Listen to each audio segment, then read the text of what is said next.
Oh wow, this game looks amazing.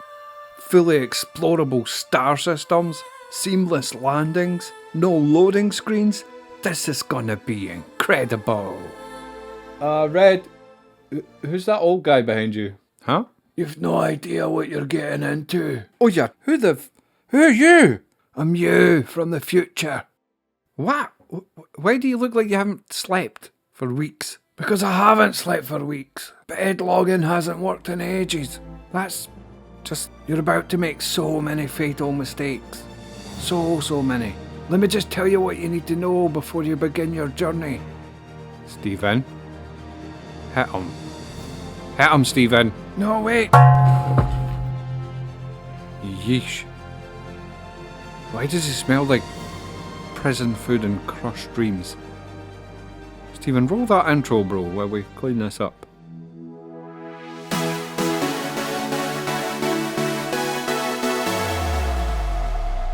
Alright guys, welcome to redsresort. Today we're going to be doing some tips and tricks for new players. I've got a big bunch here. But if you're watching this as a veteran and think of any I've missed, please put them in the comments and I'll either put them in another video or I'll pin them in a big list.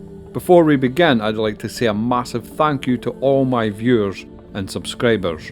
It has been a very cool experience and I've made some great friends by doing this little YouTube experiment. And of course, a big thank you to all my channel members who have went above and beyond to help this channel grow. If you know anyone looking to get into this game, please give them one of the codes on screen now for some extra starting credits when the game releases, and this will help get some of my members nudged towards getting a free ship. With all that out of the way, let's get on with the show.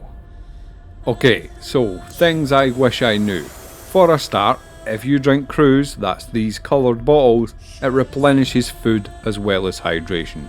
Meaning you can essentially just stock any expedition with some of these and you don't need to worry about anything else for sustenance. There are a few other products that do this. I'm sure some of these fruit drinks do it as well, and some of the fruits you find in the game can do it too. What you're looking for is this stat here. One's hydration and the other is NDR, which means, well, I don't know what that means. Nutritionally dubious rations, probably.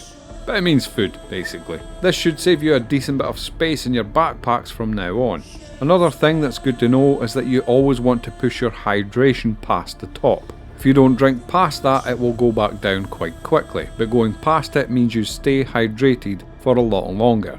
At least, it seems that way. I could be tripping absolute balls right there, to be honest. If you hold F while looking at an interaction prompt, you can bring up this wheel. If you press middle mouse button in here, you can change the default option for how you interact with this specific group of objects. This can be very handy if there's a lot of junk lying around on the floor and you just want to auto store it all with a single click each time. Personally, I do this on all the loot boxes and bodies and change it to open the inventory screen instead of the loot screen, because the loot screen is...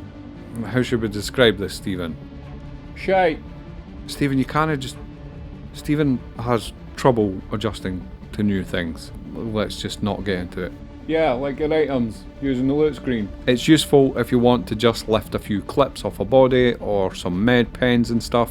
Basically, the only time I use the loot screen is when the inventory has stopped working. So, it looks cool, but functionally not so much. You can set a secondary interaction this way as well, that you can activate by double tapping F, which is a bit hit and miss, to be honest, so don't set that for anything really important. If you ever need to loot everything off a body quickly, such as an enemy or your own body, the best way to do it is to be completely naked. Use the inventory screen instead of the loot interface and just drag the undersuit onto yourself, or double click it and everything will get dragged onto you as well, including all attachments and guns and stuff. Just make sure to drop anything you want to keep on the floor or into the body's inventory before you do, like multi-tools or med pens or anything out of your current pockets, or they'll get bundled up in the boxes containing your previous stuff. It may not seem obvious at first, but you can vault onto objects, including some ships. It might not seem useful now, but someday you'll park your ship like an absolute mutant and not be able to jump back into your ramp. I've been able to do this with a weapon in hand, but I have found certain ledges where it's easier with your weapon stowed. I know, that doesn't make sense. Nothing makes sense. If you've been through the binds, you'll have noticed that there's a ton of binds in the game for emotes, including ones that are only available whilst holding a weapon. There's a few easier ways to access these without the binds though. You can hold Alt and press F to bring up the inner thought menu, or by typing / then the emote's name in the chat. If you add a number after that, you can select exactly which dance etc. you'd like to perform. You can place items on the ground by just looking down and pressing left click. If however you select place from the wheel menu, if you hold left click you can rotate the object into the orientation of your choosing. You can enter melee mode by pressing V. Left click and right click will do light attacks and holding will do heavy attacks. Hold both buttons to block. If you double tap in a direction, you will perform a dodge in that direction. You can perform takedowns on unsuspecting enemies using the middle mouse button. Pressing middle mouse again whilst they are on the ground will perform a finisher.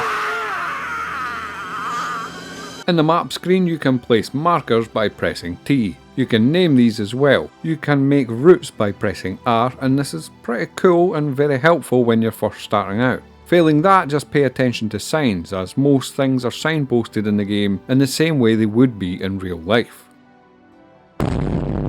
This doesn't work for a lot of places that aren't pre-mapped already though, like space or the surfaces of planets. A good trick is if you're doing industrial work and you find a good wreck or a rock to mine that you need to come back to, what you can do is take a box delivery mission before you leave and take the box with you. Then you can leave the box at the site and you'll have a marker to get back to.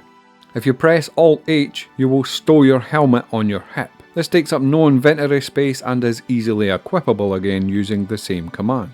If you ever walk outside and your character starts sounding like Darth Vader hitting the double barrel bong, congratulations, you just forgot your helmet. This doesn't really help you at all, I just really wanted to say that. If you press Alt X, you will wipe your visor. Cargo boxes are your friend. Not only can you put smaller cargo boxes inside bigger ones, but pretty much everything is capable of nesting inside something bigger. If you need to get a load of things from one place to another, it's very much worth your time to buy a cargo box from the cargo centres aboard major space stations. You can fill it by placing it in the left of your freight elevator and opening it up, then just moving things across. You can also sell mixed items this way at a cargo centre, although some items don't process for some reason. Handguns and most consumables are among them, last I checked. But a lot of armour and big weapons can be sold this way in one go. It's possible to become a criminal in the game. You can clear your crime stat at these terminals with no real repercussions other than paying a fine up to a crime stat 2. Any further than that though, and it's possible to hand yourself in here for a reduced sentence in jail. But just know, if you do that, we are all silently thinking one of two things. That A, you either misclicked, or you're role-playing as the galaxy's most disappointing outlaw. There is only one way to go to prison in this game. This can be helped along by the fact that a bounty is placed on your head that another player can collect. To clear your level 3 or above crime stat, you can hack it away at Security Outpost Korea with a tiger claw. These you can pick up from a small weird shop in the back alleys of Grim Hex. Right here. When you arrive, you'll have to negotiate these turrets, which are very much of the not fucking around variety these days, and make it to this central terminal, likely by committing even more homicide as you go. Best trying to use the takedown we showed you earlier a lot to avoid adding to your sentence if this doesn't pan out. If you fail and die, you go straight to jail, where you'll have to hand mine gems to buy your way out, or log off for the night, or have a second account, or, and don't consider this option lightly, you can escape. To do this you need to peep a code on a terminal just here. Now, this option is by no means easy. In fact, it is the hardest path by a mile, and will take you ages, and even when you get out, not only will you still have a crime stat, but you also might be stranded on the surface, as the vehicles might have already been taken, in which case you'd have to ask for a lift. And that lift has every chance of being a bounty hunter. I'll leave all those pesky details in your capable hands though. But just be glad I'm here to not let you find out all of that the hard way, because wow.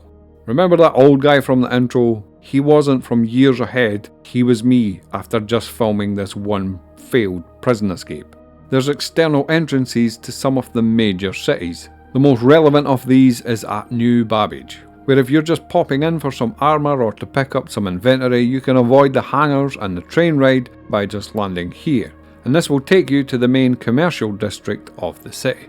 The same can be said for all space stations as well. You can land on an external pad if maybe you're just dropping someone off or the queue's too long to wait on a hangar. Armour only makes a minimal difference on your run speed. What makes a big difference is equipped items like guns and ammo. A primary weapon and a secondary and a handgun and maybe a multi-tool, the ammo, grenades all hanging from your character are what make the biggest difference to movement speed, and obviously the heavy armours let you equip a lot more, so it's sometimes worth unequipping stuff to your backpack until you need it if you really need to get around faster. And you can usually stow weapons in your backpack as well. You can shoot people's ship doors open. In fact, you can punch doors open with enough time and effort.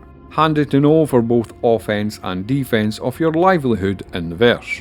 There are certain vehicles and ships in the game that allow you to use them as mobile spawning platforms. These are the Ursa Medical, the Anvil Pisces CAR, the Medical Terrapin, the 890 Jump, and the Polaris, and there's also more on the way. You can also use the medical beds on any ships or vehicles you find lying around if you're in a tight spot. Right now in the current patch, even in the smallest of these vehicles, the range on that respawn is infinite. Just make sure you've stored an extra suit to get back to your body if you're not in a breathable atmosphere. And if you see one of these vehicles lying around, keep in mind that player that you just killed is probably already gearing up and coming back to get you.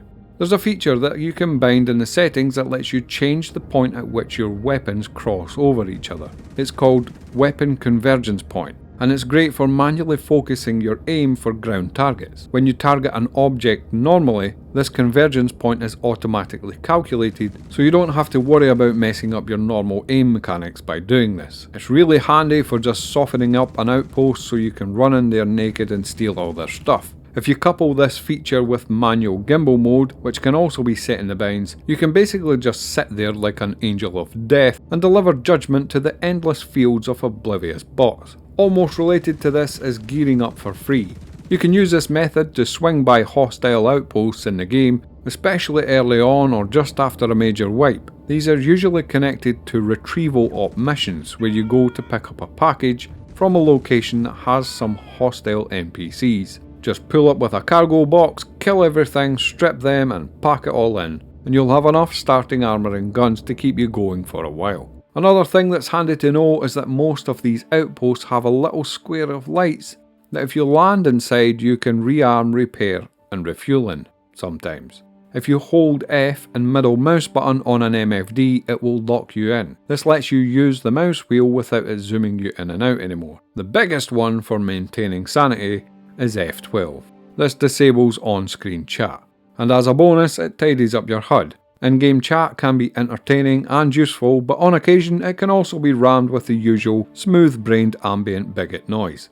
F12 helps you avoid you crashing your ship because you were too busy angrily typing out some poignant ballad of your own brand of objective reality. Or, another way of saying it, filling up the troll feed trough. Don't fall for the trap, guys, be like me. Just F12 and drift.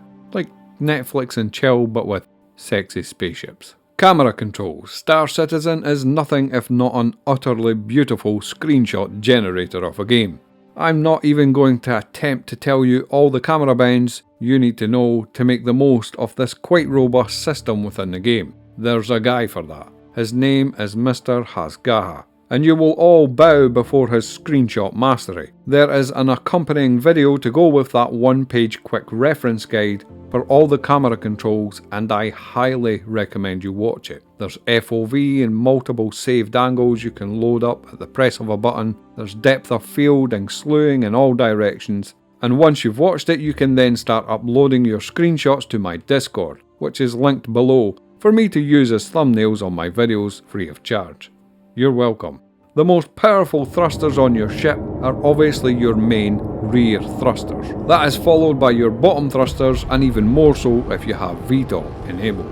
Slowing down is a lot easier if you either turn belly down towards the target or do a whole flip and burn. This is the only way I slow down because I am just cool as fuck. But essentially you want to bind this rear camera button to whatever you like. The bind is in vehicles, seats and operator modes and is called look behind. Hit decoupled, come screaming in at full speed, aim for a point just off the station that looks clear of stuff. Do your 180-degree flip maneuver, being careful to only rotate around a single axis, pitch is best, and hold the rear camera view button. Line this crosshair up with the middle of your screen and engage full forward thrust plus boost. You can throw in a docking request using the bind as well at some point for some extra awesome points. If you pass out from the G's, then well done, you're doing it right. You've now escaped your well wallet in a status and Miller would be proud. Another feature you're gonna need to get to grips with is the speed limiter. Speed limiter is your friend. There's a toggle button you can bind though. That means you can set it to a certain limit, say an appropriate landing speed, and then you can just toggle that on and off instead of sliding it around trying to find the right speed each time. You can also remove components from your ship and it will still function fine. This may change from patch to patch, but you don't need 2 power plants. Right now you don't need any coolers. You don't need shields either, and removing them will make you a lot harder to detect on radar. You can set your decoy launcher to fire more than one at a time, but having this set to 4 is pretty much guaranteed to make any incoming missiles miss your ship. At this point you're probably thinking, seriously, how many more of these are there? Is this guy ever going to shut up and let me play the game? No. We continue. I gotta re-educate some of the brothers. Okay, there's actually only a few left. There is a few settings you might want to change. You can do a lot of these on the MFDs as well. You can disable slowdown mode if you don't want your ship to enter a crawl when you put out your landing gear. I prefer to disable G-Safe. This normally stops you from blacking out when pulling high G maneuvers. Space brake uses boost. You want that on unless you're some sort of professional racer and the finer control of the normal brake is necessary. Disable proximity assist if you want. It would normally attempt to help you avoid hitting things. Speed limiter is on at startup. That's a great idea. Saves you shooting into the roof of your hangar. Precision lines are 2 bars that appear down the sides of your targeting reticules. These show you the best roll orientation you could be in to get shots on target. Very helpful. You want to use lag pip. This will give you better placement of your shots. Fade pips is good for keeping things clean when necessary, and staggered firing is nice to have as it keeps fire on the target for longer, but that one is up to you. Enable MFD casts, that's that thing in the top left. These are pretty dynamic and I've never really had to adjust it, so definitely worth having, and you want all of these advanced HUD options on. This is your advanced HUD here, where you can see it, and this is it off. Again, that's up to you, and you can put all of these things on a bind toggle in the settings for your viewing pleasure. It's also good to know that for power pips here, the only one you really need full pips in is weapons. This will increase the total amount of shots you have in the capacitor at any given time. Anything above 50% on shields will not give you any more shield strength or pull size, and will only regen your shields faster. Same with engines, you can get away with 1 pip to function at full speed and maximum boost pull, but the more you have in there, the faster it regens. That will likely change going forward, so definitely give that a wee test if you're watching this months after I put this out.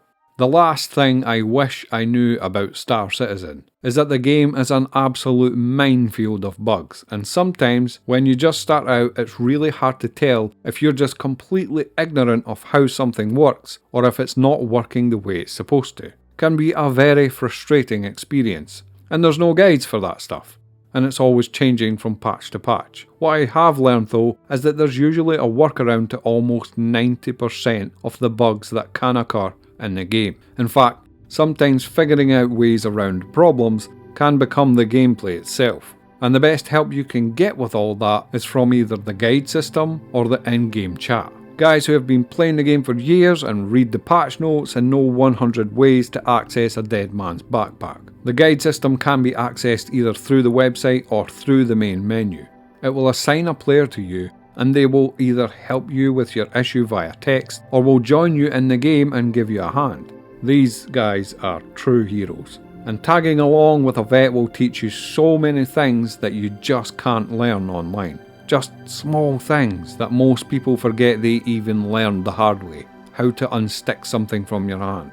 Why you should always turn your engines off before leaving your ship. Why you should always close your ship doors. Why you should always take a multi-tool and tractor beam even though you can see zero reason you'll ever need one. And possibly even more importantly, and helpful than that, don't be afraid to ask in global chat. Yes, there will be occasional dicks in there, but there will also be a few hundred guys in Quantum, or the industrial guys, who are literally, let's face it, doing nothing anyway. Probably staring at a terminal somewhere waiting for some gold to trickle in. You'd likely be doing them a massive favour, honestly, so don't be shy.